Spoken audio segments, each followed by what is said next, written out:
So, like, say, for example, there's a specific genre or type of book. Yeah. What do you think, like, I'll give you horror, for example. Sure. How would you take that book and say, listen, I'm doing a horror book, how do I get that out to the most amount of people in that Right. market? What would be, like, the... Well, the number one way is, if you're in with a publisher who's already doing horror books, that is always the number one way, is that a publisher can say to the people who have bought the books already, they can send messaging to those fans. You have already bought books from us, this is the new one that's coming out, sign up for this one. That's the number one. Number two, if say you're coming into this fresh, right?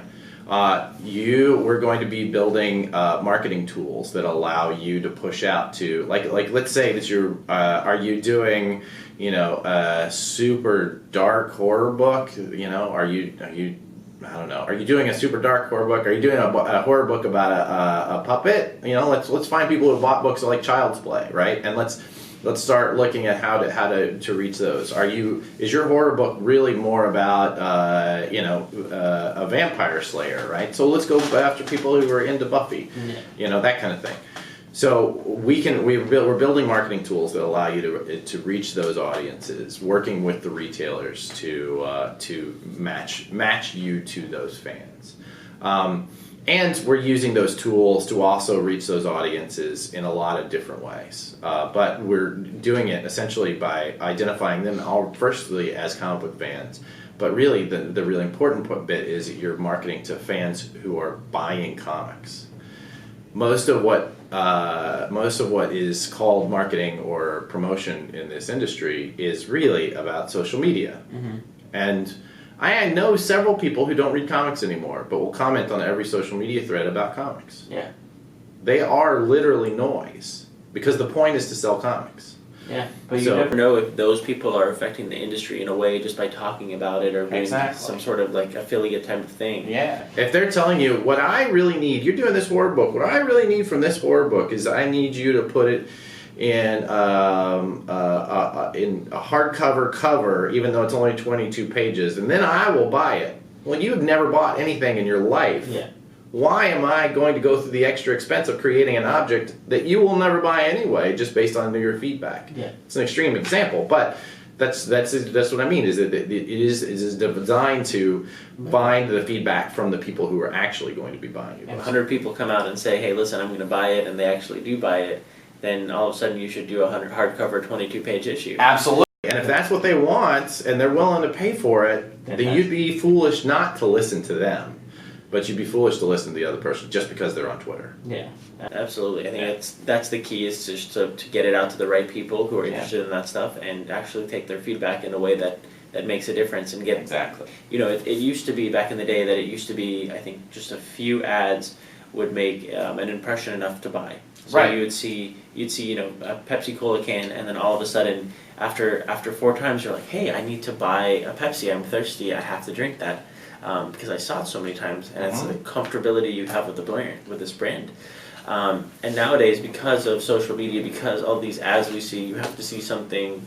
I think the number is 18 times. Yeah. So it's gone through the roof. So you have to see, like, okay, I saw this issue of Batman, and all of a sudden it's on the cover here, and I saw it on CBR, and then I saw it on my friend's Facebook feed, and then I saw it in the store. So all of these are creating impressions, and after it takes a certain amount to be like, you know what, I wasn't going to pick up that issue, but now I have to because everyone's talking about it. It's everywhere I look. And beyond that, we also need to take advantage of the moment of desire, right? Because we're not selling water, no, right? We're not selling food. We're not selling housing or clothing. We're selling comics, right? We're selling something that people don't. I would argue they don't need it to live, but we're selling something that is kind of their disposable income. Yeah. And in order to get to that, you kind of have to hit them at the moment where they really want it, and make sure that they are buying at that moment, because who knows, that moment will change, and they'll want something else to do with that disposable income. So, but yeah, that is the issue. Is you're always building the brand, but you're also always creating direct opportunities for them to buy. Yeah. That makes sense. No, it's 100%. So what are some of the direct opportunities? How would you like this? Yeah.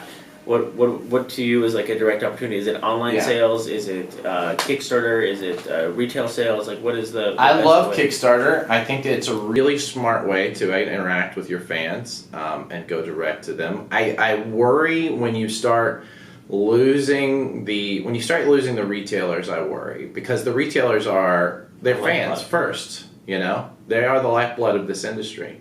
And so, like anybody who's creating a Kickstarter where the margins are so low that they're not able to let the retailers wholesale, I worry about those just because A, it's not really a sustainable way to run a business for you as a publisher, but B, it's not really a good way to create new fans. You need. I mean, there's a sales force out there that wants to be pushing your book. They love comics and want to be selling comics. So I always am concerned about that. I love Kickstarter though, and I think that there should be ways for you to not only service your current fans, but also use help work with the retailers to help you create new fans. I love it. I mean, Yeah. I'm 100% behind that. Yeah. I think that I love the future of digital. I think we haven't yet seen it. I think I think there are still opportunities that are on the table that are being used outside of our industry that we haven't really scratched. You know, I don't know that we do a really good job of pairing people with the product they want in the same way that a good comic shop owner would. And digital should be able to do that, and I don't think we're quite there yet. But I think I think there are a lot of people who interact with comics in that way. Just want the story, just want to be able to read it. Yeah.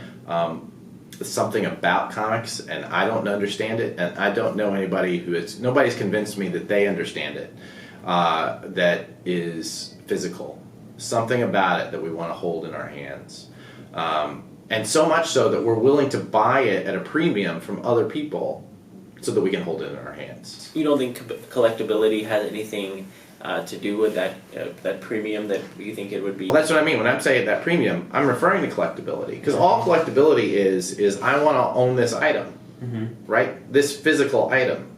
Even though this physical item really just represents reproduced images. Yeah.